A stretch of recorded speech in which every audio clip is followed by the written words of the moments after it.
안녕하세요. 반갑습니다. 저는 현재 유튜브에서 공학 콘텐츠를 연재하고 있는 콩고리 프로덕션의 이수현이라고 합니다. 반갑습니다.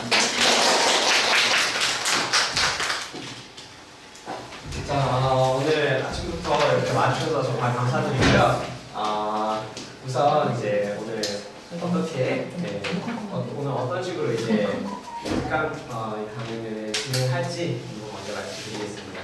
자, 우선은 이제 오늘 이 자리가 코딩 도대체 코딩이라는 게 뭐고, 코딩의 이게 도대체 뭐고, 이걸 왜 가르쳐야 하는가, 이게 오늘의 주제고요. 그래서 먼저 자꾸 뉴스에서 요즘 코딩 얘기 많이 하고 하는데, 이 코딩의 실체는 무엇인가, 코딩을 왜 외워야 하는가, 먼저 이야기를 하고요. 그 다음에 그러면 이제 코딩을 배우면 구체적으로 무엇이 좋은가, 어떻게 이게 사는데 도움이 되는가, 배우는 이유가 있는 거잖아요. 그래서 그걸 다룰 거고요. 그 다음에 어떤 식으로 이제 실제로 이번 겨울방학 특강을 진행을 할 건지에 대해서 구체적으로 설명을 드리고, 그리고 나서 또 어떤 교구를 이용해서 할 건지 그런 것들도 설명을 드릴 거고요. 네, 그리고 나서 또 이제 어떤 커리큘럼으로 진행이 되는지, 아이들이 어떤 것들을 이제 구체적으로 배우게 되는지 그런 것들 설명을 드리고 마치려고 합니다. 시작하기 전에 제가 앞에서 이제 유튜브 크리에이터라고 설명을 드렸는데요. 현재 저희 채널은 이제 한 구독자 7,000명 좀 넘기고 있고요. 네, 조금 있으면 아마 10,000명 넘기지 않을까 하는. 그래서 저희가 하는 일이 공학을 이용해서, 코딩을 이용해서 재미있는 컨텐츠를 만들어내는 거예요. 재미있는 물건들을 만들어내는 거예요. 그래서 저희가 만든 물건을 간단하게 한번 보여드리고 시작하겠습니다.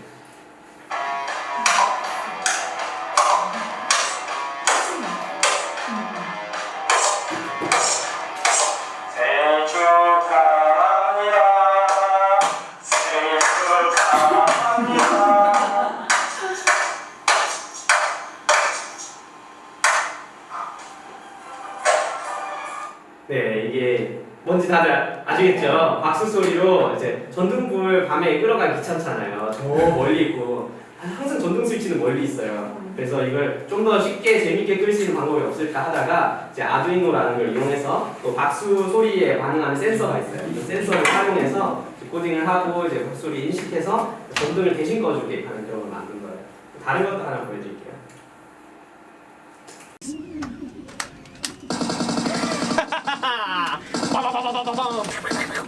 Reloading! I love this! Woo!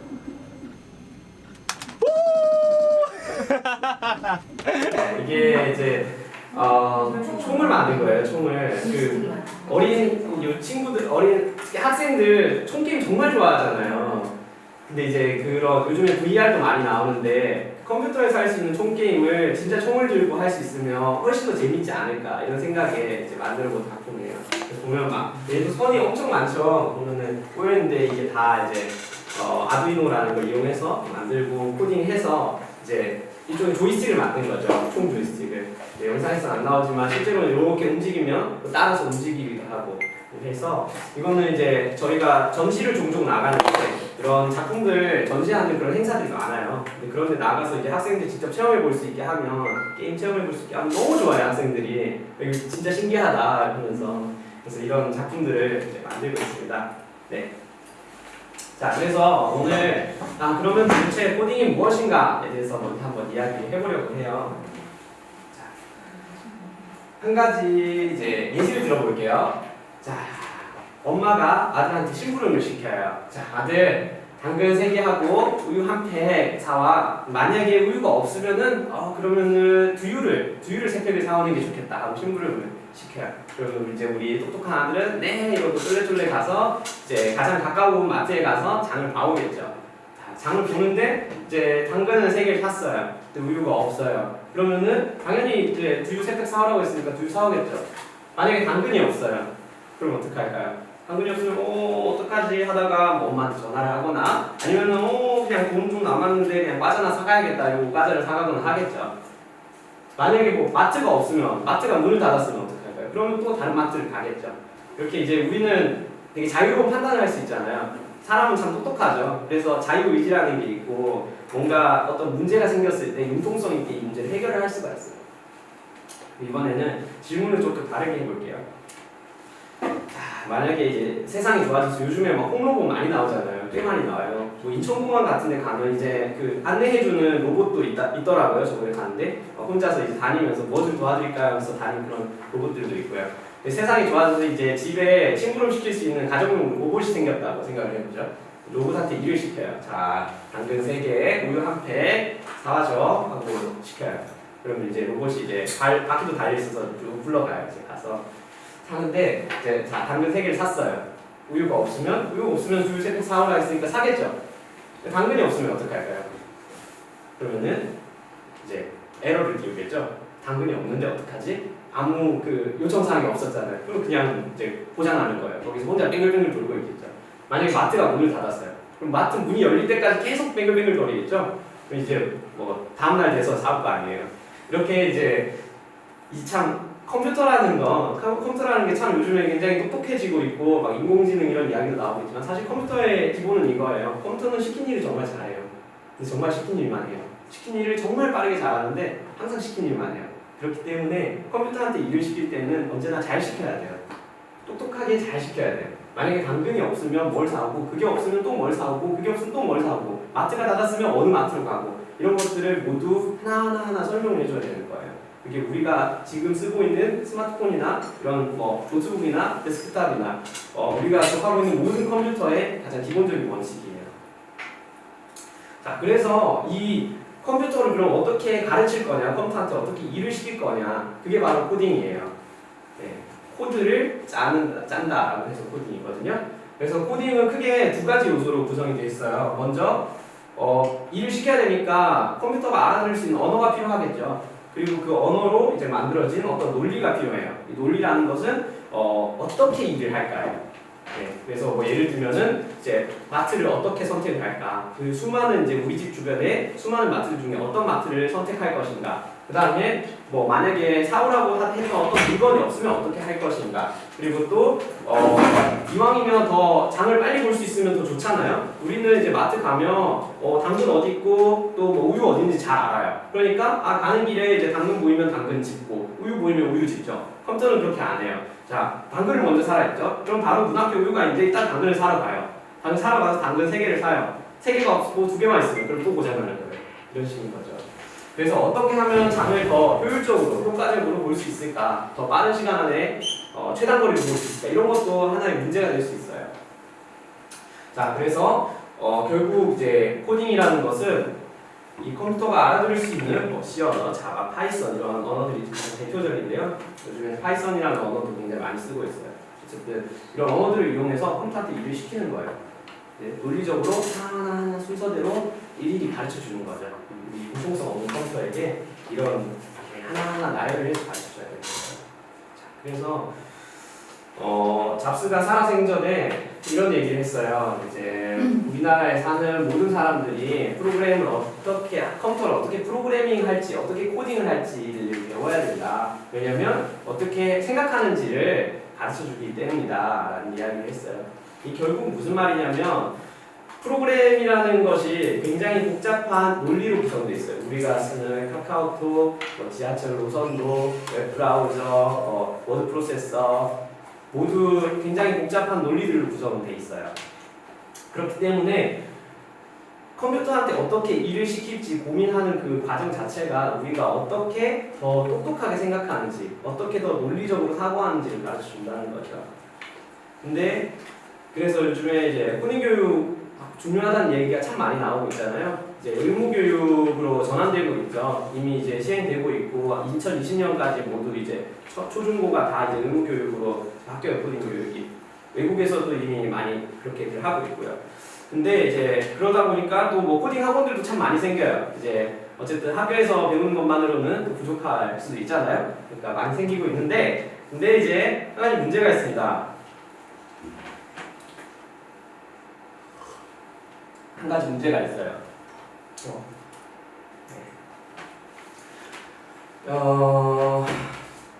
아까 제가 이제 코딩은 언어와 논리의 조합이라고 설명을 드렸잖아요. 근데 이쪽에 머물러 있는 것들이 참 많아요. 아직 이 언어를 가르치는데 머물러 있는 것들이 참 많아요. 사실 정말 중요한 거는 언어가 아니라 논리거든요. 우리가 말을 배울 때 말을 하기 위해서 배우잖아요. 말을 잘 하기 위해서 배우죠. 사실 영어, 프랑스어, 독일어 배울 때 사실 정말 중요한 거는 그 나라 말 문법을 정확하게 지키는 게 아니라 그 나라 말로 내가 원하는 바를 정확하게 표현하는 게 사실 정말 중요한 거예요. 조리 있게 말하는 게 중요한 거죠. 컴퓨터도 마찬가지예요. 사실 이 언어들은 모두 다 비슷해요. 모두 다 방언 같은 거예요. 말하자면 다 조금씩 다르긴 하지만 기본적으로 그 본질은 같거든요. 근데 그래서 하나를 배우면 다른 건 금방 배울 수 있어요. 근데 문제는 이제 어떻게 그 언어를 이용해서 내가 원하는 프로그램을 짤 것인가 그거예요. 근데 그거에 대해서 뭔가 속 시원하게 설명해주는 그런 아직은 커리큘럼이 많이 없는 것 같아요. 그러다 보니까 이제 학생들이 언어를 배워요. 이제 학원 같은 데 가면은 보통 요즘에 아두이노 같은 걸 많이 이용하거든요. 재밌으니까. 하는데 이제 언어를 배워요. 그래서 뭐 전등불 켜고 끄는 거 이런 것도 배워보고 소리 내는 것도 배워보고 뭐 모터를 이용해서 뭐 자동차를 만드는 것도 배워요. 근데 배우고 나면 이제 커리큘럼이 끝나요. 그러고 나면 이제 무엇을 할 것이냐? 아두이노를 배웠는데 그러면 아두이노 배운 걸 가지고 이번에 아두이노 말고 컴퓨터 프로그램을 짜보자 하면 못 짜는 거예요. 이제는 그 왜 그렇게 짜야 되는지 그걸 설명을 해줘야 되는데 그 부분이 아주 많이 미흡한 것 같아요. 자, 그래서 이제 사실 정말 중요한 건 이 논리예요. 어떻게 하면 더 똑똑하게 일을 시킬 것인가. 그게 결국 어떻게 하면 더 내가 일을 할 때 그 일을 어떻게 더 순서대로 잘 나열할 것인가 이 고민이거든요. 그래서 결국 이제 이 논리를 컴퓨테이셔널 띵킹이라고 이쪽 저희 컴퓨터 쪽에서는 불러요. 제가 아까 처음에 말씀 못 드렸는데 저는 지금 서울대학교 컴퓨터공학부에 재학을 하고 있고요. 네, 그래서 이 컴퓨터 쪽 분야에서는 이걸 컴퓨테이셔널 띵킹이라고 불러요. 어떻게 컴퓨터처럼 사고할 수 있을 것인가 이걸 고민하는 거예요. 뭐 예를 들어서 우리 이제 서울 사람들 필수품이 지하철 노선도잖아요. 네, 멀리 갈 때 항상 그 지하철 노선도를 보고 이제 최단거리 찍어서 가죠. 뭐 그게 아니면 내비게이션도 마찬가지죠. 어디 갈 때 항상 내비를 찍어요. 내비 찍으면 내비가 이제 실시간 교통 상황도 반영해서 가장 빨리 갈 수 있는 길을 안내를 해주죠. 이거 어떻게 하는 걸까요? 이게 사실은 굉장히 어려운 문제거든요. 이건 사람한테 시켜도 어려운 문제죠. 그 서울에 있는 도로가 몇 개나 되겠어요. 수백 개가 넘는데 뭐 이런 조그마한 도로까지 하면 수천 개가 넘어요. 그 수천 개 도로 중에서 가장 빨리 갈 수 있는 도로를 고민하는 건 굉장히 어려운 문제예요. 근데 이런 문제를 어쨌든 해결을 해야 되잖아요. 그리고 꽤 몇십 년 전에 이 똑똑한 그 컴퓨터 공학자들이 해결을 했어요. 이 해결을 하는데 그 방식이 뭐 이런 거예요. 예를 들어서 길이 경우의 수가 이런 몇 가지가 있으면 일단 하나씩 다 가보는 거예요. 여기 제일 먼저 이제 쭉 나열을 해보고 이쪽으로 가요. 이쪽으로 최대한 많이 가요. 그 다음에 여기서 또 연결된 다른 길들이 있겠죠? 그럼 여기서 또 다 하나씩 가봐요. 이런 식으로 일단 하나 쭉 가보고 그 다음에 거리를 재요. 그 다음에 다시 돌아와요. 또 다음 길로 가요. 또 거리 재요. 또 다음 길로 가요. 거리 재고 쭉 돌아와서 이제 처음에 이제 갔던 도로 말고 다른 도로로 이제 또 가보는 거예요. 그렇게 해서 또 가요. 이렇게 해서 이제 미로찾기를 쭉 하는 거예요. 그래서 이제 줄기부터 시작해서 뿌리 끝까지 이제 다 모든 경로를 다 해보고 다시 돌아오는 거죠. 이걸 이제 어떻게 하면 더 빨리 할 수 있을 것인가 이런 고민들이 컴퓨터 공학에서 하는 고민들이에요. 이게 결국에는 컴퓨터에서 사용하는 그 논리라는 거예요. 그러니까 사실은 이거를 가르치는 게 정말 중요한데 아직 그런 부분에서 많이 좀 부족하지 않나 하는 또 제가 컴퓨터 공학을 전공하는 학생으로서 볼 때도 그렇고 이제 뭔가 가르치는 교육자로서 볼 때도 이런 부분이 많이 중요한데 아직 많이 부족하지 않나 생각을 듭니다. 그래서 이제 코딩은 논리가 중요하다라고 말씀드렸는데 그 부분에 대해서 조금 더 다시 한번 다뤄보고자 하고요. 우선은 이제 사실 이 부분은 이미 너무 뉴스에서 많이 나오는 얘기라서 이미 많이 들으셨을 거예요. 그렇지만 짧게 한번 얘기하고 넘어가 볼게요. 자, 코딩이 왜 필요할까요? 코딩은 요즘에 4차 산업혁명이라는 얘기가 참 많이 나오죠. 이게 아직은 그 뚜렷한 실체가 보이진 않지만 주로 이제 4차 산업의 핵심 기술로 빅데이터라든지 클라우드라든지 아니면은 또 인공지능 AI 들어온 그 다음에 또 어떤 게 IoT 같은 것들 이런 것들이 이제 주로 거론이 되고 있어요. 근데 자, 이 기술들 이 4차 산업의 핵심 기술들의 공통점이 뭔지 아시나요? 공통점이 뭘까요? 융합. 맞아요. 융합 굉장히 중요한 네, 공통점이에요. 모두 다 보면 이제 다른 것들이랑 다 융합이 되잖아요. 근데 그 융합의 중심에 어떤 게 있는지 아세요? 아시나요? 그 융합의 중심에 모두 소프트웨어가 있어요. 이 기술들의 공통점, 이 기술들은 사실 수십 년 전에도 나올 수 있었던 기술들이거든요. 사실 하드웨어만 따지고 보면 드론이라는 비행체 수십 년 전에 이미 개발이 돼 있었어요. 빅데이터 같은 경우는 뭐 이제 사실은 최근에 들어서 모바일 기기가 나오면서 사실 많아졌고요. 인공지능 같은 경우도 인공지능의 역사가 생각보다 굉장히 오래됐어요. 수십 년 전부터 굉장히 연구가 많이 됐고 되어 왔던 부분이고요. 그리고 뭐 사물인터넷은 꽤 최근에 생겼죠. 근데 이 기술들이 사실은 최근에 들어서 이제 모바일 기기들이 많아지고 그리고 이제 컴퓨터가 기하급수적으로 그 성능이 좋아지면서 그 옛날에 개발했던 기술들이 컴퓨터가 안 좋아서 못했던 기술들이에요. 모두 그런 기술들이. 근데 그게 컴퓨터가 발달하니까 이제 할 수 있게 된 거예요. 이런 인공지능이 특히 그래요. 인공지능은 최근에 들어서 이제 막 그래픽 카드 이런 것들이 엄청나게 좋아지면서 옛날에는 이론 다 만들어놨는데 못 돌리던 그런 기술들이 갑자기 이제 돌릴 수 있게 된 거예요. 그러면서 이 기술들이 이제 폭발적으로 성장을 시작했어요. 이론이 갑자기 멈춰있던 그 이론들이 갑자기 다시 개발이 되고 연구가 되고 최근에 가장 핫한 게 인공지능이잖아요. 그래서 이 기술들의 핵심이 결국 소프트웨어를 쓰는 거예요. 어떻게 소프트웨어를 이용해서 우리 주변에 있던 사물들을 더 똑똑하게 만들 것인가, 어떻게 하면 소프트웨어를 이용해서 우리와 똑같은 생각을 하도록 컴퓨터를 교육시킬 것인가, 어떻게 하면 그 방대한 양의 소프트웨어에서 나오는 수많은 자료들, 카톡만 해도 하루에 이제 쌓이는 데이터가 어마어마하게 많아요.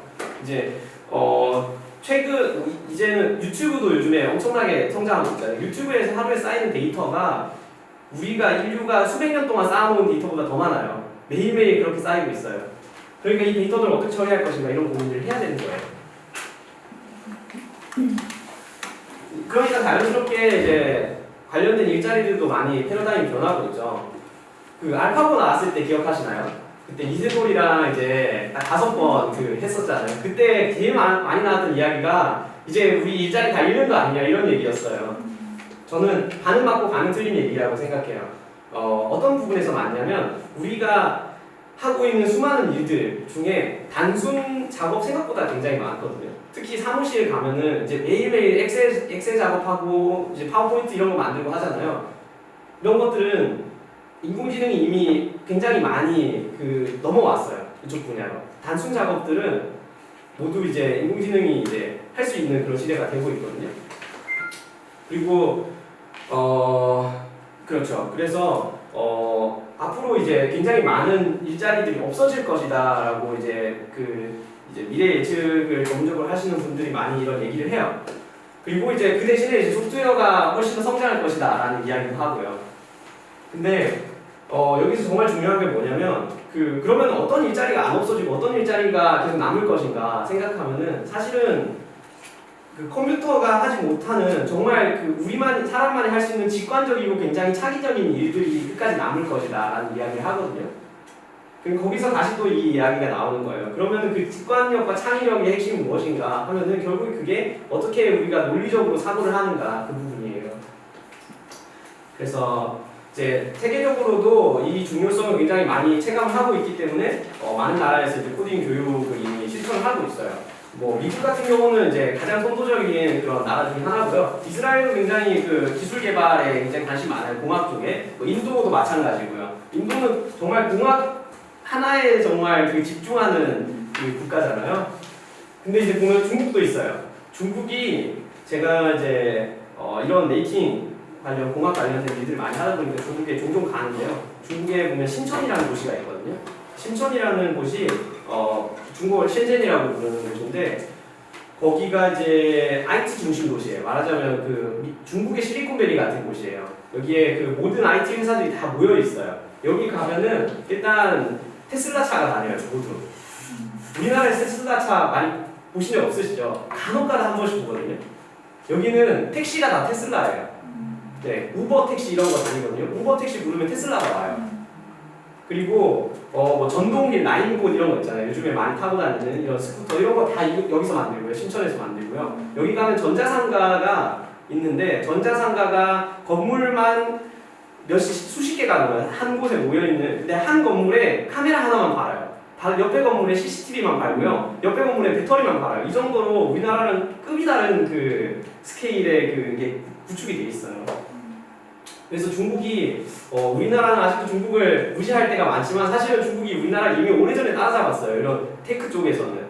중국에서 텐센트라는 회사가 있는데 그런 회사들 보면은 이미 네이버나 이제 카카오 같은 대들이 하고 있는 걸 다 하고 있어요. 그쪽에서는. 거기서는 또 한 가지 인상 깊은 거는 노점상 있죠. 그냥 길거리에 뭐 전 같은 거 팔잖아요. 거기도 가면 포장마차 있죠. 거기서 모두 다 QR코드가 찍혀 있어요.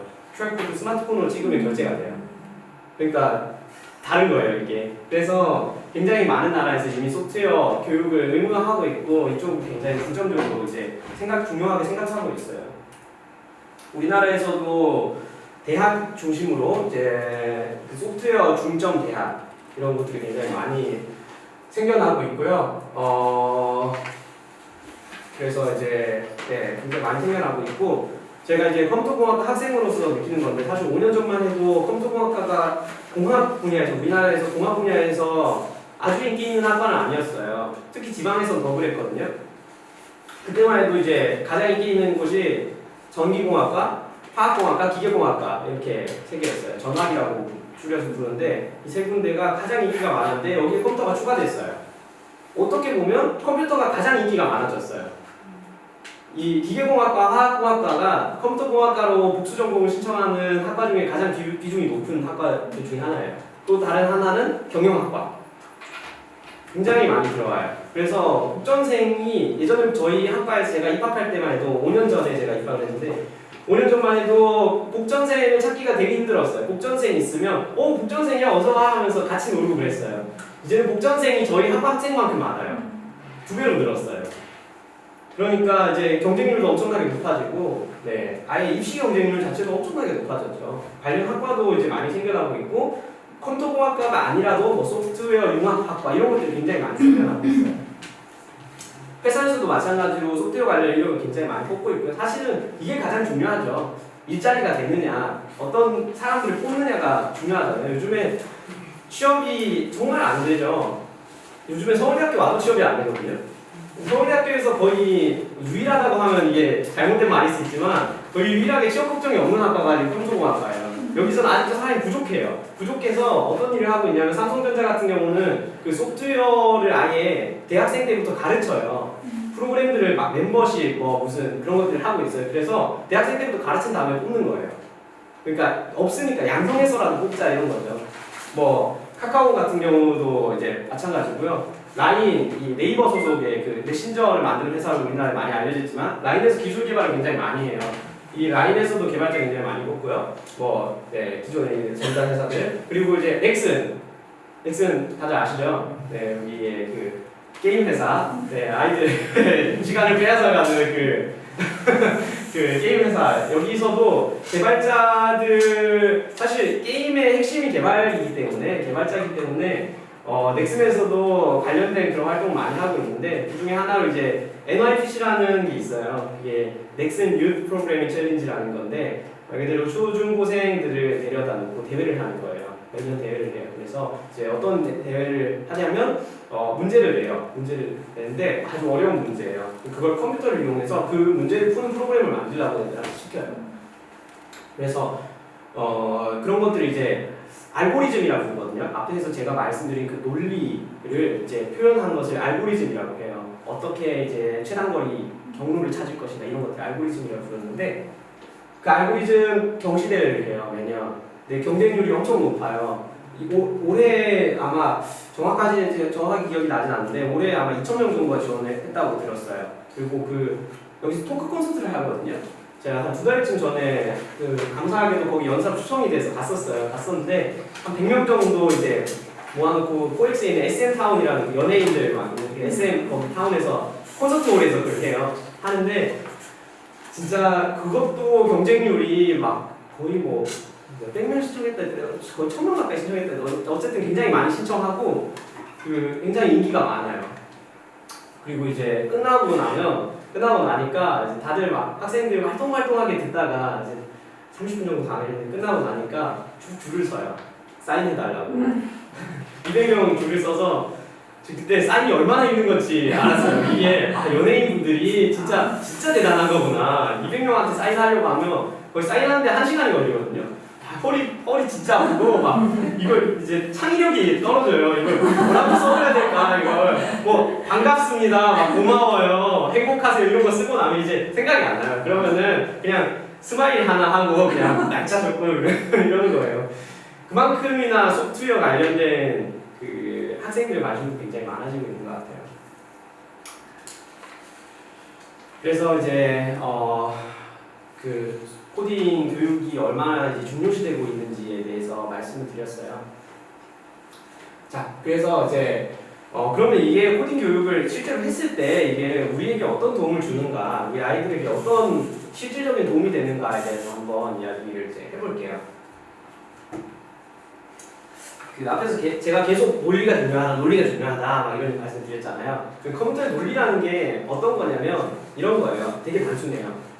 컴퓨터의 논리는 크게 두 가지로 구성이 되어 있어요. 첫 번째가 조건이에요. 만약 이거면 이걸 해라. 만약 이게 아니면 이걸 해라. 네. 그 다음 다른 하나가 반복이에요. 이제 일 다 하고 나서 처음으로 다시 돌아가는 거예요. 그 다음에 또 똑같은 조건을 두고 또 다시 체크를 하는 거예요. 그래서 상황이 바뀌었으면 이번엔 요걸 하고 뭐 이런 식으로 가는 거죠. 예를 들어서 이제 앞에서 장을 보는 문제에서 보면은 처음에 이제 장을 보러 가야 되잖아요. 그 장을 보는 마트를 선택을 할 때 뭐 이런 식으로 할 수 있어요. 이제 거리를 다 재보는 거예요. 그 거리를 한 군데 저장을 할 거예요. 그래서 이제 장 보러 가서 이제 첫 번째 마트부터 이제 선택을 해봐요. 자, 첫 번째 마트까지 거리를 재요. 그 다음에 이제 저장을 해요. 그 다음에 또 반복을 해요. 두 번째 마트를 또 끄집어내요. 두 번째 마트 거리를 재요. 그래서 만약 두 번째 마트 거리가 첫 번째 마트보다 짧으면 이제 두 번째 마트를 선택하는 거예요. 그리고 나면 또 반복해요. 세 번째 마트를 꺼내요. 세 번째 마트가 더 가까워요. 그럼 또 세 번째 마트를 기억하는 거예요. 그러다가 이제 네 번째 마트는 더 멀어요. 그럼 네 번째 마트는 무시. 이런 식으로 모든 마트들을 쭉 다 조회를 하는 거죠. 이게 반복이고 거기서 어떤 것이 가장 짧은 거리인가, 최단 거리인가를 판단하는 것이 조건이에요. 이렇게 해서 하고 나면 이제 마트에 가요. 가서 또 이제 반복을 하겠죠. 리스트에 이제 지금 당근 3개와 우유가 있어요. 당근 3개를 먼저 끄집어내요. 당근 3개를 찾아요. 있으면 사요. 네. 또 반복을 해요. 우유 3개, 우유 한 팩을 사요. 우유 한 팩이 없어요. 그러면 자, 이제 또 조건에서 걸리는 거예요. 만약 우유가 없으면 당근을 사라고 했죠. 조건이 있으니까 당근 사는 거예요. 그런 식으로 반복하면 리스트가 끝나죠. 그럼 장 보는 게 끝나는 거예요. 그러면은 프로그램이 종료돼요. 네, 이제 장 보러 갔다 와서 갖다 주고 종료되겠죠. 이런 식으로 이제 구성이 되는 거예요. 되게 단순하죠. 구조는 단순해요. 근데 이 반복과 조건만으로 우리가 사용하는 모든 소프트웨어가 다 구성이 돼 있다고 해도 과언이 아니에요. 그냥 과언이 아닌 게 아니라 그냥 그렇게 구성이 돼 있어요. 그러니까 우리가 매일매일 하던 일들, 장 보러 가고 이제 길 찾아가고 이런 일들을 컴퓨터한테 시키려면 조금 다른 방식으로 생각을 해야 되는 거죠. 모든 것을 반복과 조건만으로 생각을 해야 되는 거예요. 그러니까 이제 그 부분에서 사실은 소프트웨어 이제 관련 교육을 하면 뭐 어린 아이들이나 이제 특히 어른들이 더 심해요. 이거는 어른들한테 이 교육을 시키면 정말 힘들어요. 막 머리 쥐가 나서 너무 힘들어요. 거기서 가장 사람들이 많이 포기를 이게 무슨 소리냐 하고 포기를 많이 하는데 사실 그 부분이 가장 중요한 부분이기도 하죠. 그래서 어릴 때부터 이 사고를 가르쳐 놓는 게 되게 중요한 것 같아요. 어떻게 하면 더 컴퓨터처럼 사고할 것인가 이거를 어릴 때부터 이걸 가르쳐 놓으면 커서도 굉장히 익숙하기 때문에 굉장히 잘해요. 근데 이제 이미 생각이 굳어진 어른들에게 이걸 시키려고 하면은 너무 어려워하는 거예요. 그래서 이제 자, 그래서 코딩 교육이 무엇이 좋냐 하면은 이제 이런 알고리즘이라는 것을 고민을 하기 때문에 기본적으로 컴퓨터 코딩은 모두 문제를 해결하는 거예요. 우리 일상생활에 놓여있는 수많은 문제들, 되게 사소한 문제부터 복잡한 문제들까지. 자, 앞에서 보여드린 전등 스위치 같은 경우는 이제 박수 소리를 어떻게 인식할 것인가. 제가 이러고 소리를 질 수도 있고, 아니면 노래를 칠 수도 있잖아요. 근데 어떤 건 박수 소리고 어떤 건 박수 소리가 아닌가. 이걸 판단을 해야겠죠. 그러려면 이제 방법이 정말 많아요. 인공지능을 써서 뭐 박수 소리만 학습을 시킬 수도 있고요. 아니면 더 간단하게 그냥 소리가 아주 짧게 0.1초 내로 몇 데시벨 이상의 소리가 나면 이걸 박수 소리라고 하자. 이렇게 간단한 방법을 쓸 수도 있어요. 이제 방법에 따라서 성능이 달라지겠죠. 그러니까 어떤 문제를 봤을 때 이 문제를 어느 정도 퀄리티로 해결을 하는 게 좋을까 이걸 먼저 고민을 해야 되는 거예요. 자연스럽게 우리 일상생활에 놓여 있는 문제들을 습관적으로 이 컴퓨터의 틀에 맞춰서 이제 고민을 하게 돼요. 어떻게 하면 더 논리적으로 이거를 정의를 할 수 있을까? 그러니까 이제 자연스럽게 연결되죠. 이제 논리적으로 생각하는 습관을 계속 해야 생각을 계속 해야 되는 거예요. 그리고 여기 창의력은 사실 뭐 교육하면 항상 모든 교육에 창의성이 붙잖아요. 네, 근데 창의력이 왜 이게 느냐면 아이들한테 제가 아이들을 몇 번 이제 가르쳐 보면서 느낀 건데 아이들한테 이제 프로그램 짜라고 해요. 너 이 문제를 한번 해결해봐라고 해요. 그러면은 아이들이 코드를 정말 상상도 못하는 그 다양한 가능성 정말 다양하게 짜요. 다 짜는 게 달라요. 어른들도 다 짜는 게 다른데 아이들은 더 심해요. 이렇게 아무것도 아직 배운 게 없으니까 그냥 자기 마음대로 만드는 거예요. 그래서 와 이거 어떻게 생각해냈지 싶을 정도로 가끔씩 참신한 그런 알고리즘들이 나와요. 재밌는 알고리즘 많이 나와요. 그러니까 사실은 문제를 이제 해결하려면 결국 알고리즘이라는 걸 짜야 되는데 그 알고리즘의 가지수는 적게는 100가지에서 많게는 막 1000가지가 넘거든요. 정말 많은 알고리즘이 있는데 그 중에 좋은 알고리즘도 있고 나쁜 알고리즘도 있어요. 근데 이제 나쁜 알고리즘을 어떻게 하면 더 좋게 만들 것인가 사실 이것도 굉장히 중요한 거거든요. 그래서 어떤 방식으로 나는 생각을 할 것인가 아이들마다 다르는 거예요. 근데 이거를 이제 열어줘야 이걸 열어주고 거기서 이제 자기가 생각해낸 걸 가지고 이제 남들이랑 비교해 보면서 더 좋은 걸 찾아 나가고 이런 습관을 어릴 때부터 길러줘야 그래야 이제 나중에 훨씬 더 논리적인 그런 사고를 할 수 있고 만약에 특히 소프트웨어 관련된 업종에 종사한다면 이게 가장 중요한 거거든요. 네, 이거에 따라서 하루 만에 일을 끝낼 것인가 아니면은 일을 하는데 하루가 걸리냐 한 달이 걸리냐가 달라져요. 소프트웨어 분야에서는. 그렇기 때문에 대학에 오면 이 어떻게 좀 더 나은 방법을 고민할 것인가에 대해서 굉장히 체계적으로 배워요. 근데 이런 것들을 어릴 때부터 배워놓으면 이게 굉장히 빨리 습득할 수 있는 거죠. 자, 그래서 여기 소프트웨어를 가르치면 무엇이 좋은가, 프로그래밍을 가르치면 뭐가 좋은가에 대해서 이제 한번 설명을 드렸습니다. 소프트웨어를 가르치는 방법에 크게 두 가지가 있어요. 특히 어린 아이들에게 먼저 이제 순수 소프트웨어만 가르치는 방법이 있고요. 이거 같은 경우는 이제 뭐 앞서 말씀드린 뭐 C 언어, 파이썬, 자바 이런 언어를 이용한다든지 아니면은 이거 스크래치라고 부르는데요. 이미 많은 학생들이 학교에서 이제 방과 후에 이걸 하고 있더라고요. 스크래치라는 걸 주로 써요. 예, 보시면은 보면은 이제 여기 고양이가 하나 있고요. 옆에 고양이 마스코트인데 옆에 이제 이렇게 막 블록들이 있죠. 이 블록들이 보면 자세히 보면 뭐가 튀어나와 있어요. 그래서 위에 블록이랑 꽂을 수 있게 돼 있어요.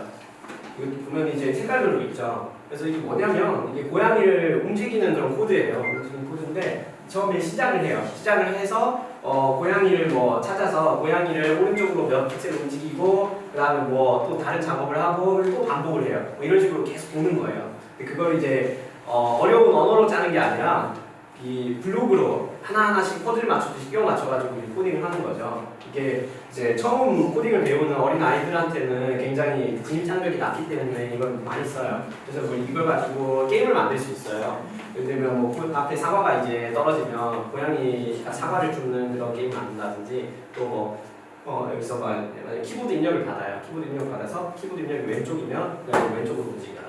오른쪽이면 오른쪽으로 움직여라. 스페이스 바면 점프해라.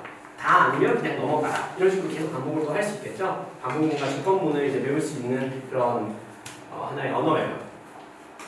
그리고 이제 또 하드웨어를 직접 이용하는 그런 것들이 있습니다. 자, 얘는 이제 컴퓨터 안에서 할 수 있는 거고요. 얘는 이제 뭔가 다른 하드웨어가 같이 있는 거예요. 어떤 로봇이나 어떤 움직일 수 있는 그런 것들이 빛나는 것들이나 그런 게 있는 건데 이게 딱 뚜렷한 장단점이 있어요. 근데 여기 순수 소프트웨어 교육에 치명적인 단점이 하나 있거든요. 뭔지 아시나요? 순수 소프트웨어 교육에 정말 큰 단점이 하나 있는데 재미가 없어요. 진짜 큰 단점이죠. 네. 아이들한테 있어서 치명적인 단점이에요. 재미가 없어요. 이게 딱 한 달 지나잖아요. 그 애들이 한 달 지나면 실증을 내요. 스크래치는 뭐 길게는 한 3달까지 버틸 수 있어요. 3달 지나면 스크래치가 할 수 있는 게 없어져요. 고양이 이 컴퓨터 화면에서 고양이 요만큼 차지하는데 고양이 가지고 할 수 있는 게 얼마나 많겠어요. 뭐 고양이가 아니라고 다른 그림을 그려줘서 할 수 있어요. 할 수 있는 건 사실 많아요. 근데 어쨌든 이 블록만으로 이제 모든 걸 만들어야 되고 그리고 이 작은 컴퓨터 화면 안에서 모든 걸 해결해야 되는데 그 창의성의 한계가 있는 거예요. 뭔가 이제 게임 한두 개 만들고 나면 더 이상 할 게 없어요. 이제 반면에 이제 그 하드웨어는 그런 부분이 이제 그런 부분에서 오히려 장점이죠. 아이들이 제일 좋아하는 게 저희가 작품을 항상 만들면서 느끼는 건데 3가지 요소가 있어요. 제일 먼저 빛이 나면 좋아해요. 소리가 나면 좋아해요. 그리고 움직이면 좋아해요. 이런 것들은 이제 이런 거예요. 예를 들면 아까 보여드린 박수 스위치, 박수로 스위치 끄고 켜고 끄는 이런 거 하면 엄청 좋아해요. 네, 이거 어른들도 좋아해요. 이거는. 그리고 이런 자동차 이거 굉장히 코딩 교육에 많이 쓰거든요. 자동차를 만들어서 이제 보면 앞에 뭐 센서 같은 것도 하나 달아요. 거리 센서를 달아요. 그래가지고 자동차 굴러가다가 장애물이 있으면 피하는 거예요. 장애물이 있으면 이제 후진을 하거나 옆으로 돌아서 가거나 이런 식으로 그런 코딩을 하는 거죠. 그래서 이제 실제로 초등학생들에게 이제 특히 초등학생들 대상으로 교육을 할 때는 이 하드웨어 연기를 굉장히 많이 하는 것 같더라고요. 요즘에 특히 학원에서 이제 굉장히 이걸 많이 해요. 주로 이제 아두이노 같은 걸 이용해서 전자회로랑 같이 곁들여가지고 이제 로봇 만들고 이런 것들을 굉장히 많이 하고 있어요. 근데 이 하드웨어 연기된 교육에 큰 문제점이 하나 있는데 이 선들 보이시죠? 이 선들이 옆에 저 파란 거 있죠? 파란색 네모난 이거 이게 아두이노거든요? 아두이노라는 거예요. 여기도 보이시죠? 아두이노인데 여기 보면 이거 조그만 것도 아두이노고요. 아두이노를 이용하면 그 선을 직접 하나하나 꽂아야 돼요. 핀으로 꽂아야 되는데 앞에 보여드린 그 자동차가 하나 만드는데요. 모터 2개 들어가면 거기에 선 2개 들어가죠. 또 이제 거기서 이제 모터 드라이버라는 것도 꽂으면 또 선 2개씩 들어가죠. 그러면 선이 벌써 8개예요. 거기에 센서, 초음파 센서 선 4개예요. 배터리 선 2개예요. 그러면 10개가 넘어요. 그것만 해도 10개 넘는 이 선들을 그냥 꽂는 게 아니라 또 설명을 해줘야 되잖아요. 왜 여기 꽂히는지 설명을 해줘야 돼요. 그러면은 이거 배선하는데 보통 1시간이 걸려요. 30분에서 길게 1시간이 걸려요. 설명까지 다 하고 하면은. 근데 사실 우리가 가르치려는 게 코딩이 전자회로가 아닌데 여기에 시간을 이렇게 쏟아야 하는가 이게 문제라는 거죠. 그리고 다 꽂아놓으면 하나씩 빠져요.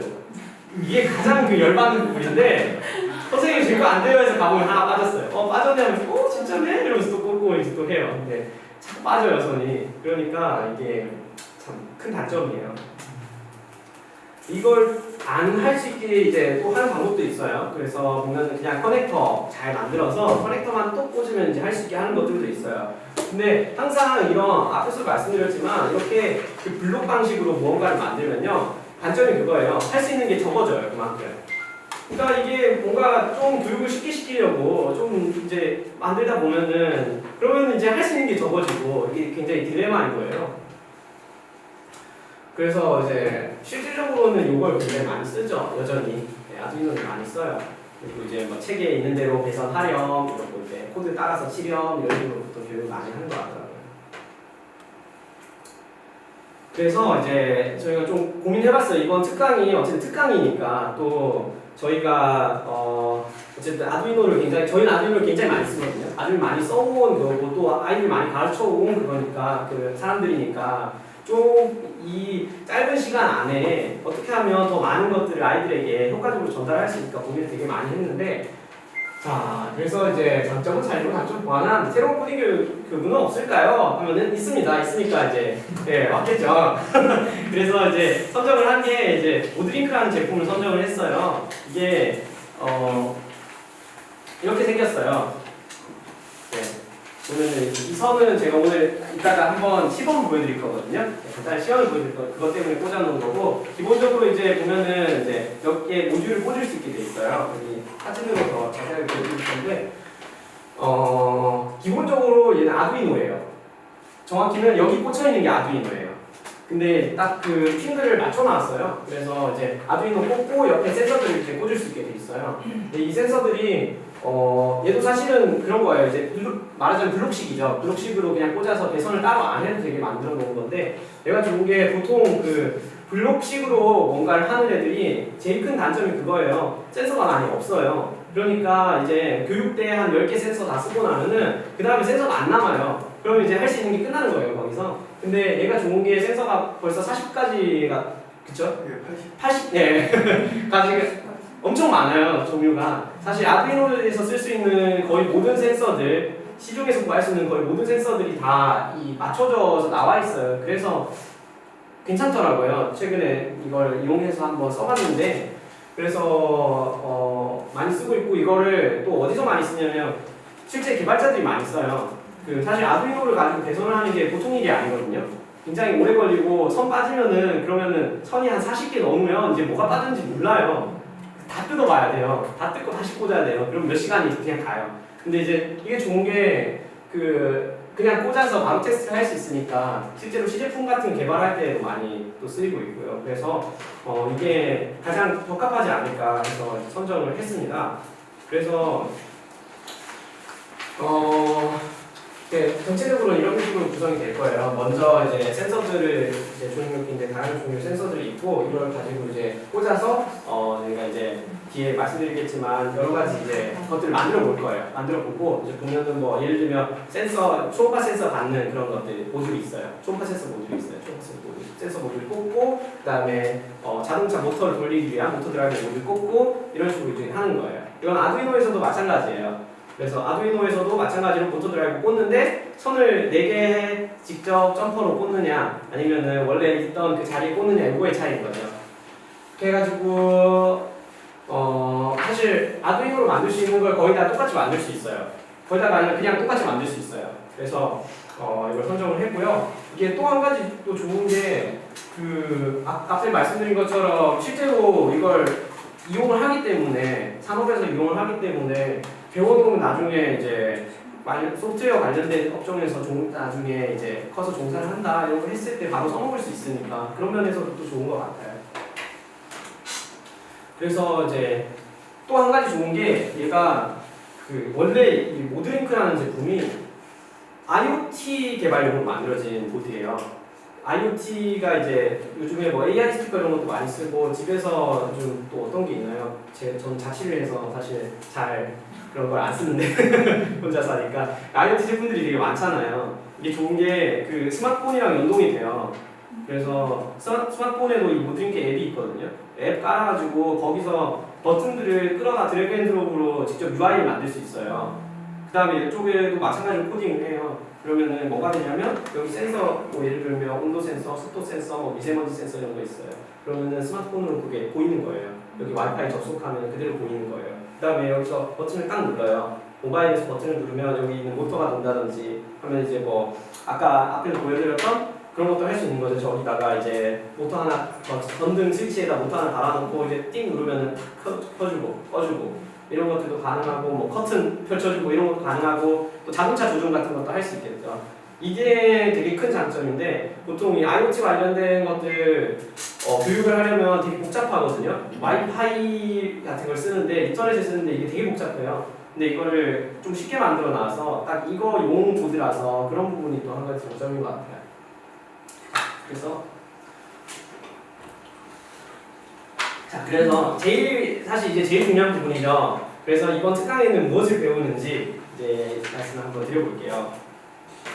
이번 특강은 겨울방학 특강은 크게 6차시로 구성이 돼 있어요. 그래서 제일 먼저 이제 가장 기본적인 입출력 장치에 대해서 배워요. 어쨌든 이제 우리가 컴퓨터를 쓸 때도 마우스 쓰고 키보드 쓰고 하잖아요. 그래서 처음에 배우는 게 입출력이에요. 어떻게 하면 키보드 입력 받아서 모니터 화면에 출력할 것인가 이런 거 배우거든요. 아두이노 쪽에서도 마찬가지고, 어떤 센서들 입력을 받아서 어떻게 아웃풋을 할 것인가, 초음파 센서, 뭐 거리 센서, 뭐 빛 센서, 온도 센서 이런 거 받아서 모터 돌리고, 뭐 LED 빛을 깜빡깜빡거리고 소리를 내고 이런 것들을 배우는 거예요.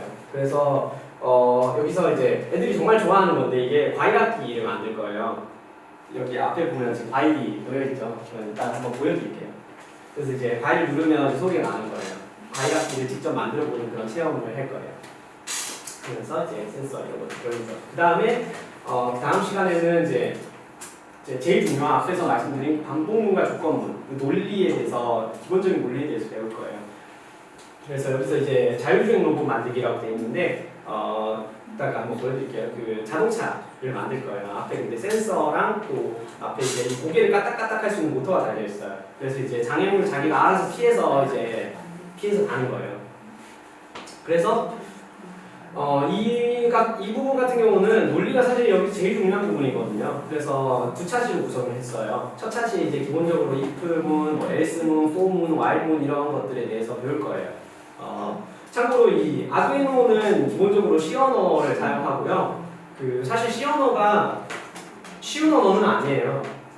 그러니까 이제 스크래치 같은 언어를 많이 쓰죠. 스크래치를 가지고 가르칠 수도 있어요. 근데 왜 C 언어를 선택을 했냐면 어쨌든 앞으로 프로그래밍을 하려면 한 번은 반드시 접할 언어거든요. 그리고 한 번은 반드시 제대로 공부해야 되는 언어이기도 해요. 스크래치를 만든 언어가 이제 제가 알기로는 자바라는 언어 중에서 아마 만든 걸로 알고 있는데 확실하게 모르겠어요. 어쨌든 이런 뭐 자바나 파이썬 같은 언어들이 기본적으로 다 C로 만들어져 있어요. C가 조상님이죠, 맞아요. 언어의 조상님은 격이에요. 근데 아직도 굉장히 많이 쓰이고 있고 아직도 대부분의 프로그램들이 다 C 언어로 돌고 있고요. 우리가 쓰는 운영체제죠, 윈도우즈. 이것도 다 C로 짜여져 있어요. 그러니까 이제 이걸 배우면 다른 언어는 굉장히 쉽게 배울 수 있거든요. 이게 굉장히 중요한 언어인 거죠. 그래서 이제 차근차근 하나씩 설명을 해나가면서 이제 가르쳐 주려고 해요. 어쨌든 그래서 반복문과 조건문을 이제 다룰 거고요. 그리고 나면 이제 언어를 어떻게 하면 그런 프로그램을 좀 더 우아하게 짤 수 있을까 이제 이걸 다뤄요. 막 프로그램이 짜다 보면 엄청 길어져요. 막 100줄 넘고 200줄 넘고 나중에 막 몇천 줄 되고 이러거든요. 그걸 어떻게 하면 더 압축시켜서 한 번 짰던 코드 다시 안 짜고 계속 활용할 수 있고 좀 더 복잡한 작업을 쉽게 할 수 있을까 이런 것들 다룰 거예요. 그래서 이제 함수랑 변수를 배우고요. 근데 여기 보면 좀 특이하죠 이거. 이게 사실 이번 특강의 하이라이트예요. 저희가 아주 어쨌든 저희는 유튜버고 학생들이 무엇을 좋아하는지 확실하게 잘 알고 있거든요. 엄청 좋아요 진짜 마인크래프트. 마인크래프트 하면 애들 모바일로도 하잖아요. 이거 애들이 유튜브로 맨날 보는 게 마인크래프트, 남들이 마인크래프트 하는 영상 봐요. 정말 좋아하거든요. 모르시는 분들 위해 간단히 설명드리면 블록 쌓아가지고 건물도 지을 수 있고 막 요리도 할 수 있고 이런 게임이에요. 근데 이 마인크래프트에 보면은 이제 이따 보여드릴 거지만 곡괭이가 있어요. 게임 안에 아이템 곡괭이 같은 게 있는데 이런 아이템 모양으로 이제 케이스를 이제 만들어서 이제 볼판지를 이용해서 케이스를 만들고 그 안에다가 이 모듈링크를 넣는 거예요. 넣어서 이 안에 뭘 넣을 거냐면 기울기 센서를 넣어요. 기울기 센서를 넣어서 이 기울면 그대로 감지를 하는 거예요. 그러면 이제 이렇게 움직이는 대로 똑같이 방향 전환도 할 수 있고 막 이 곡괭이를 쓸 때 이렇게 해야 막 써지고 이런 게 가능하겠죠. 어쨌든 아마 가장 인기가 많지 않을까 하는 부분이고요. 그래서 여기서 이제 함수와 변수에 대해서 배우고 그리고 또 한 가지 조금 특별한 게 있는데 이 통신에 대해서 배울 거예요. 여기 시리얼 통신이라 되어 있는데 전반적인 컴퓨터와 이제 아두이노 사이의 통신에 대해서 이제 배울 거예요. 그렇게 해서 어떻게 하면 이제 얘를 마우스로 키보드로 쓸 수 있는지 이런 것들을 다룰 거거든요. 사실 통신은 이제 커리큘럼 보통 일반적인 코딩 교재나 이런 쪽에서 보시면은 좀 짧게 하고 넘어가는 경우가 많아요.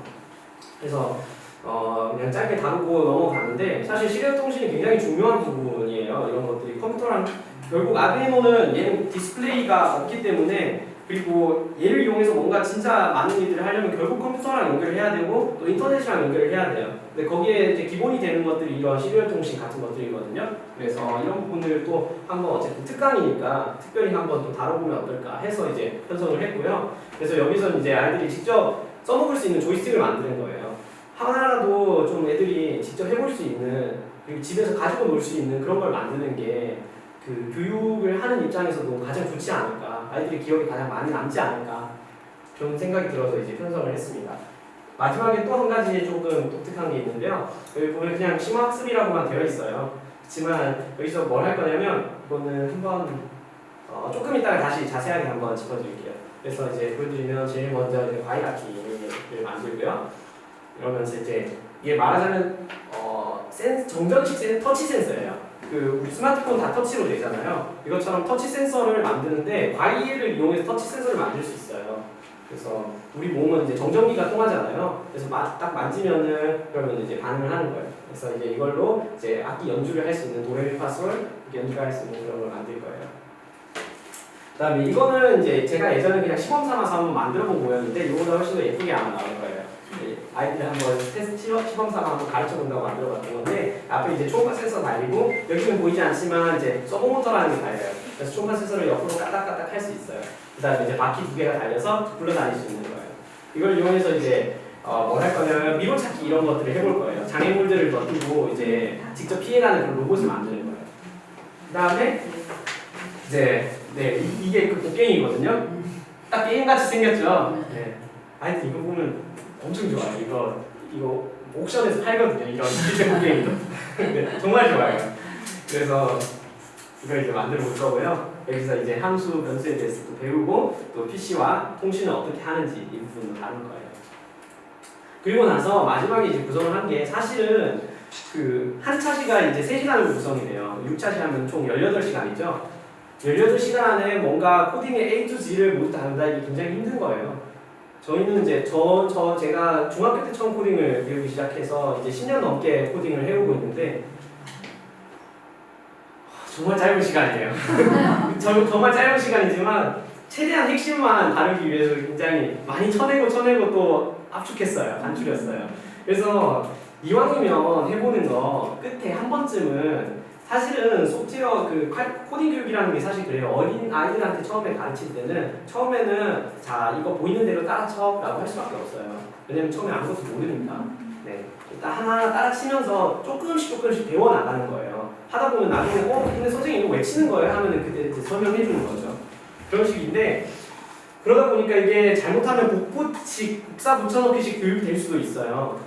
사실 정말 중요한 거는 아이들이 직접 쳐보는 거거든요. 그리고 기존에 나와 있지 않은 코드를 직접 만들어 보는 게 되게 중요해요. 그래서 이때는 간단한 이제 소소한 약간 미션을 줄 거예요. 마지막 차시에는. 그래서 경기장에 이제 우리 주변에 뭐 페트병 이런 것들을 이용해서 미로를 만드는 거예요. 미로를 만들고 이제 자 이 미로 처음부터 끝까지 가장 빨리 가는 사람한테 이제 선물 이런 식으로 이제 미션을 주는 거예요. 그리고 아이들이 직접 길 찾는 그 알고리즘을 짜볼 수 있게 이제 기회를 주는 거죠. 그래서 여기서 이제 저희가 이제 두 명이 같이 교육을 들어갈 거예요. 저와 또 저희 팀의 다른 크루분 한 분이 같이 이제 진행을 할 건데 저희가 이제 돌아다니면서 한 명 한 명 이제 붙어서 이제 알려줄 거예요. 힌트도 주고 이거 거의 다 된 것 같은데 조금만 바꾸면 완전 좋지 않을까? 이 부분 한번 바꿔볼래? 이런 식으로 코칭을 해주는 거예요. 그럼 아이들이 되게 재밌는 알고리즘을 많이 짜거든요. 그래서 마지막에 이걸 하나 특별 편성을 한번 해봤습니다. 그래서 이런 식으로 이제 구성이 되고요. 이제 시연을 보여드릴 건데 보여드리기 전에 이제 자주 나올 것 같은 질문들을 한번 정리를 해봤어요. 간단하게 이제 짚고 넘어가면 사실 제일 걱정이 되는 게 이제 어떤 교구를 쓰느냐가 이제 하나의 포인트가 될 것 같아요. 뭐 아두이노도 아니고 이제 이것도 아니고 모드링크라는 제품을 선택한 이유는 무엇인가 하면 이제 실제로 이거는 써본 사람들이 알아요. 특히 개발자들은 써보면은 편한 걸 딱 느끼거든요.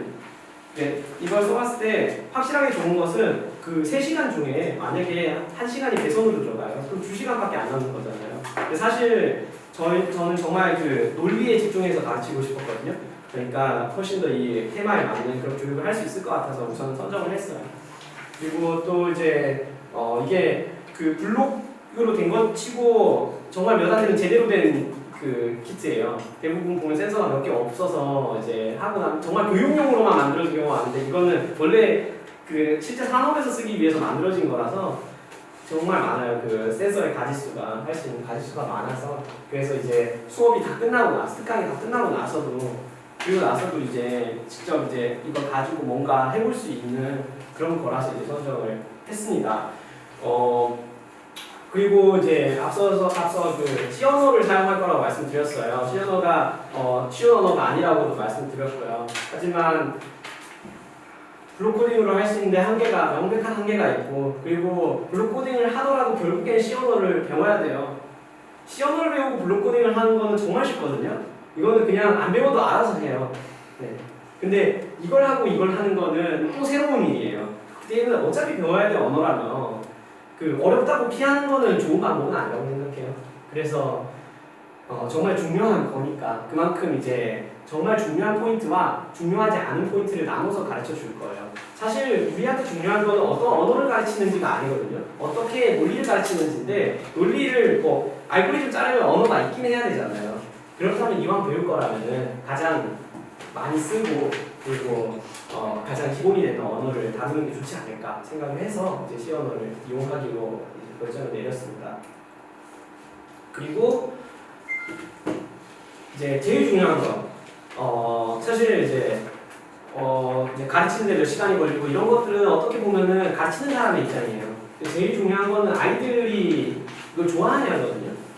특히 초등학생 아이들한테 제일 중요한 건 재밌냐, 이것이 할만하냐, 하고 싶냐 이거라고 생각을 해요. 그래서 좀 특별한 것들을 많이 편성을 했어요. 사실 기존에 어떤 아두이노 관련된 교재들이 참 많아요. 이제 서점 다 보시면 정말 많을 거예요. 근데 대부분 보면은 진짜 딱 똑같아요. 내용이 다 똑같은데 처음에 이제 LED 한번 켜고 꺼보기 하고 나서 LED를 왜 켜는지는 안 알려줘요.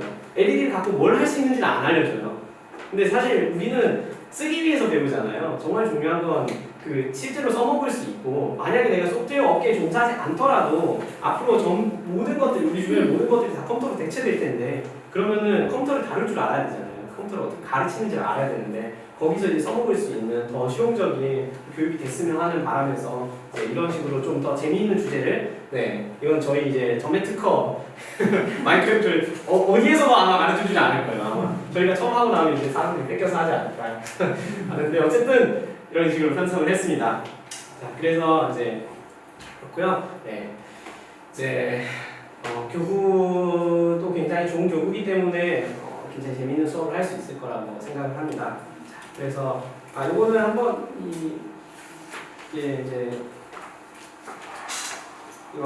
이번 특강에는 이 부분은 편성이 안 됐는데 보시면은 이제 이게 모드링크고 이제 보면 누르면 이제 되죠. 연결하고 이런 이제 되니까 아마도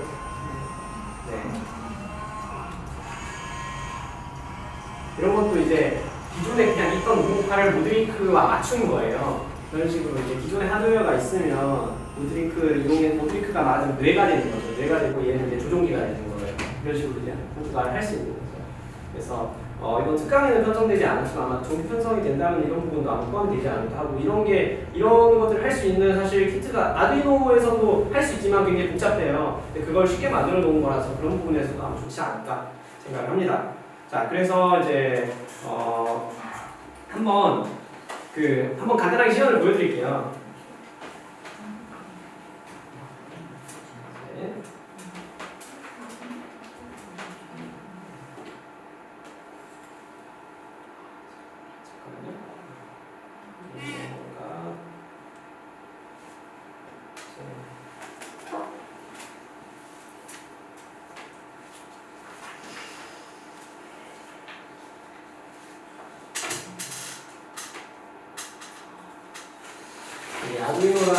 아두이노가 크게 두 가지가 있어요. 그 하드웨어가 있고 이 툴이 있거든요.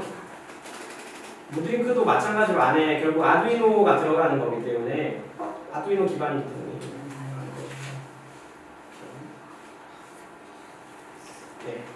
자, 그렇기 때문에 기본적으로 그 아두이노 이 소프트웨어 툴을 이용해서 똑같이 코딩을 할 수 있어요.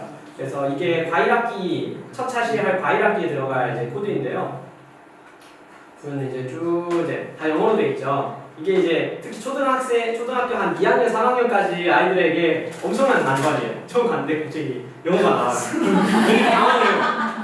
선생님 어떡해요? 이러면서 당황해요. 그러면은 이제 하나씩 알려주는 거예요. 이게 첫 차시, 그래서 아마 한 두 차시 정도는 아이들이 좀 어려워할 수 있어요. 근데 뭐 초등학생 4학년쯤 되면 이제 어느 정도 이제 다 할 수 있게 되고요. 근데 생각보다 이게 놀라운 게 아이들이 정말 빨리 배워요.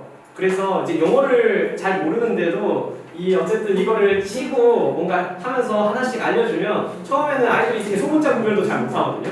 근데 어떤 게 대문자인지 잘 몰라요. 그리고 요게 하이라이트예요. 여기 보면 요거 보이시죠? 이 문자 쓰시나요? 이게 세미콜론이라는 건데 이게 C 언어에서 쓰이는 되게 중요한 문자 중에 하나예요. 이거 어디 있는지 한참 찾아요, 애들이. 이런 부분에서 이제 난관이 생겨요. 그러니까 이제 블록 코딩을 하는 분들도 계시죠. 그렇지만 사실 이런 것들은 한번 알려주면 금방 배울 수 있는 부분이거든요. 세미콜론 어디 있는지 알려주면 정말 귀신같이 기억해요, 아이들은. 그래서 이제 아마 첫 차시, 둘째 차시쯤 하면은 아이들이 이제 익숙해져서 나중에는 아이들이 선생님 오늘은 코드 언제 쳐요? 이런 거 먼저 물어볼 정도로 되게 좋아하거든요. 그래서 이제 이런 식으로 이제 언어가 짜여져 있어요. 그러면 이제 제일 먼저 이제 차시가 한 차시 3시간이 어떤 식으로 구성이 되냐면 먼저 한 20분, 30분 정도 오늘 우리가 뭘 할 건지에 대해서 설명을 해줘요. 자, 우리가 오늘 이 아두이노를 가지고 이제 과일악기를 만들어 볼 거야. 과일악기는 어떤 원리로 움직이냐면 이제 정전식 센서라는 걸 쓸 거야. 우리 몸에 정전기가 흐르는데 이걸 이용해 터치 센서를 만들 수 있어. 과일도 전기가 흐르기 때문에 똑같이 터치를 할 수 있어. 해가지고 이제 센서 모듈 설명해주고 그다음에 또 이제 소리가 나야 되니까 자, 부저라는 걸 쓸 거야. 부저는 이제 소리 도레미파솔로 소리를 낼 수 있는 거야. 이렇게 설명을 해줘요. 해주고 나서 그 다음에 이제 코드를 설명을 해줄 거예요. 네, 해주면서 이제 자 먼저 한번 처음에는 한번 따라 쳐야 될 거예요. 처음에는 따라 치고 그 다음에 이제 한 줄씩 한 줄씩 이게 무슨 의미인지 설명을 해주는 거예요. 그래서 이제 보면은 이제 쭉 내려가면 자 이쪽은 다 세팅을 하는 부분이고 이제 여기서 보면은 if 이런 것들 있죠. if 이런 게 앞서 말씀드린 조건이에요. 그래서 요거는 이제 센서가 인식이 됐는지 알려주는 거거든요. 그래서 센서가 인식이 안 됐으면 그러면은 에러를 띄워. 센서가 인식이 됐으면은 넘어가. 이런 식으로 이제 설명해 주는 거예요. 센서 터치 감도도 설정하고 이제 뭐 이런 감도들을 설정하고 정말 중요한 부분은 이제 이 부분이에요. 보면 루프라고 적혀 있죠. 이 루프가 말 그대로 이거잖아요. 그래서 반복을 계속 하는 거예요. 그래서 자, 이 안에 또 반복문이 있어요. 그래서 이것도 포문도 반복문이라는 건데 센서가 총 여기 보면은 지금 저희가 쓰는 센서 모듈에 크게 센서가 지금 14개가 있거든요. 그럼 14개 센서들 하나씩 스캔을 하는 거예요. 그래서 0번부터 컴퓨터는 항상 0번부터 시작해요. 그래서 0번부터 13번까지 12번까지 총 13개겠네요. 어쨌든 그래서 이제 하고 만약에 자 터치 데이터를 받았는데 만약에 이게 눌러졌으면 컴퓨터는 0과 1이잖아요. 눌러졌으면은 그러면은 이제 소리를 내 이런 식으로 하는 거예요. 그럼 톤스라는 곳에 저장이 되어 있는데 이건 어디냐면 여기 있어. 이 숫자가 의미하는 건 헤르츠라는 건데 이거에 따라서 도레미파 솔이 결정되는 거예요. 이런 식으로 설명을 하나씩 해줄 거예요. 그리고 나서 이제 만약에 아무것도 안 눌러졌어 그러면은 소리를 끄면 되겠네. 이런 식으로 이제 코드를 설명해주고 이제 아이들이 직접 쳐보고 옆에서 이제 오타 같은 게 났을 때 도와주고 이런 식으로 하는 거예요. 그 다음에 이제 컴파일이라는 걸 해요. 이제 다 짰으면 이 언어를 제대로 짰는지 한번 체크를 해보는 거예요. 그래서 컴파일이 다 몰라요. 이제 컴파일 중간 뜨고 컴파일 완료 이렇게 완료가 안 뜰 때가 훨씬 많아요. 보면 어디에 문제가 있고 막 애들이 오타내고 대문자는 소문자로 쓰고 이런 경우 되게 많아요. 그러면 이제 또 알려주면서 이제 너 여기가 잘못됐네 고치면 되겠다 이런 식으로 설명해 줍니다. 자, 다 되고 나면 이제 옆에 있는 이 업로드거든요. 그래서 이제 이 아두이노랑 컴퓨터랑 이제 연결을 해요. USB로 이제 연결을 해서 그 업로드를 하는 거예요, 소스 코드. 그러면 이제 사실 아두이노가 뭐냐면 컴퓨터예요. 아두이노도 컴퓨터인데 아주 작은 컴퓨터예요. 그러니까 우리가 일반적으로 사용하는 이런 컴퓨터랑 달리 얘는 모터나 뭐 센서나 이런 것들을 되게 쉽게 사용할 수 있는 그런 미니 컴퓨터라고 생각하시면 돼요. 그래서 이제 연결을 해주는 거예요. 하고 나서 이제 불 들어오고 그러고 나서 이제 지금 제가 이미 업로드를 해놨거든요. 그래서 업로드하고 이제 하면은 이제 여기에 이 코드가 다운 받아지는 거예요. 그럼 여기서 이제 노는 거죠. 네. 그래서 저도 이미 업로드를 해왔고요. 한번 이 과일악기 시범을 보여드릴게요. 그래서 이제 다 코드 다 짜고 나면 이제 첫 시간 코드 다 짜고 나면 아직 이제 멘붕을 해요. 선생님 이게 뭐예요? 하면서 너무 어려워요 하는데 자 그러면 이제 리프레싱 하는 의미에서 우리 과일을 가지고 이제 바나나도 있고 사과도 있고 하나씩 해보는 거예요. 그래서 이런 식으로 하나씩 꽂아보는 거죠. 다가 사과도 꽂고 바나나도 꽂고 초록색 이게 뭔지 이런 식으로 하나씩 꽂아보는 거예요. 그러면 이제 다 연결이 됐잖아요. 이게 센서가 되는 거예요. 그래서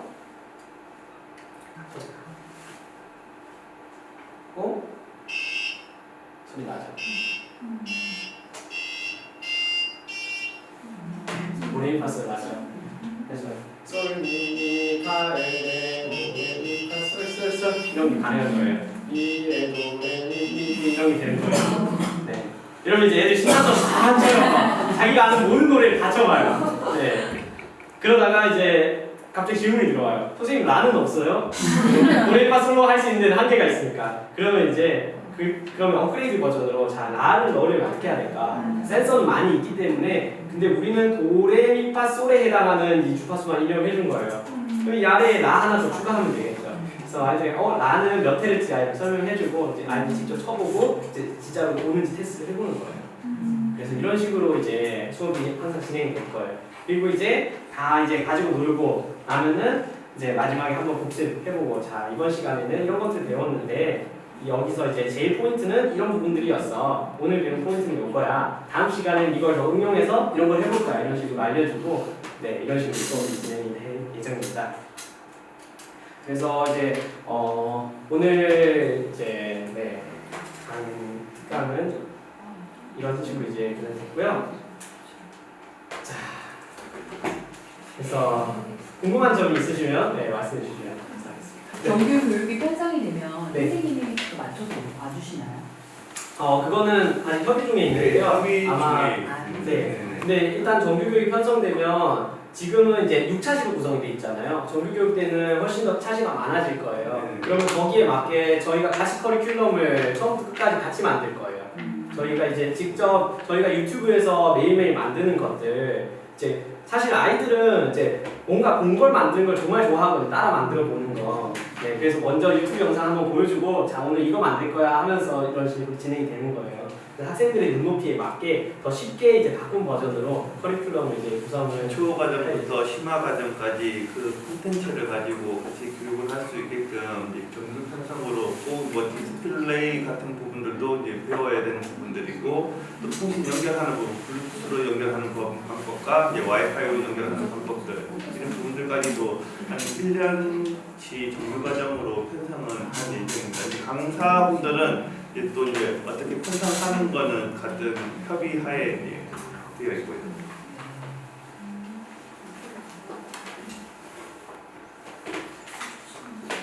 네. 수영과 무관하게 궁금한 건데 아까 그 강사님 말씀하실 때 중학교 때 처음으로 코딩 접하셨다고 하셨잖아요. 아, 네 그때 맞습니다. 어떤 방식으로 처음에 접하신 건지 네. 그좀 궁금해요. 저는 시어너로 배웠고요. 그 정보올림피아드라는 게 있어요. 정보올림피아드가 그 물리, 화학, 생물 올림피아드 되게 유명하잖아요. 그랑 똑같은 정보 쪽, 컴퓨터 쪽 분야의 올림피아드예요. 세계적인 올림피아드고요. 이제 아마 중학생부터 시작하는 걸로 알고 있어요. 중고생을 위한 올림피아드가 있고 대학생들을 위한 올림피아드가 또 따로 있어요. 대학생 올림피아드는 거기서 우승하면 그냥 바로 러브콜이 와요. 회사에서. 다 뽑아가고 싶어서. 그 정도로 굉장히 있는 대회인데 저는 그걸 처음에 준비를 하면서 시작을 했고요. 저는 학교에서 배웠어요. 되게 독특하게도 그때 학교 컴퓨터 선생님께서 시어너를 다루실 줄 아셔서 이제 방과 후에 그냥 이제 하루에 1시간씩 그냥 한 거예요. 네. 근데 그때만 해도 사실 프로그래밍이라는 단어가 거의 알려지지 않았거든요. 주변에 아무도 아는 사람이 없었어요. 그래서 이제 그 프로그래밍 뭔가 내가 직접 프로그램을 짤 수 있다는 게 사실 자체가 재밌어서 굉장히 했었죠. 그래서 중학생 눈높이에서 봤을 때 시어너는 그렇게 어렵지 않았어요. 그게 이 언어라는 게 참 그래요. 그 어느 언어나 보면 뭐 예를 들면 프랑스어 어렵다 하잖아요. 사실 한국어가 제일 어렵거든요. 근데 우리는 그냥 쓰잖아요. 이게 그러니까 그냥 익숙함의 차이인 것 같아요. 그래서 처음에 배울 때는 그렇게 어렵지 않아요. 좀 깊게 파고 들어가면 얼마든지 어려워질 수 있는 언어예요. 굉장히 많은 기능들이 있기 때문에. 그렇지만 우리한테 정말 중요한 건 언어 자체의 특성이 아니라 이제 그 언어를 어떻게 활용할 것인가 그 부분이 사실 더 중요하거든요. 그래서 그런 부분에서는 아마 거의 부담 없이 아마 배울 수 있지 않을까 생각합니다. 여기서 마무리하도록 하겠습니다. 네, 오늘 와주셔서 정말 감사합니다.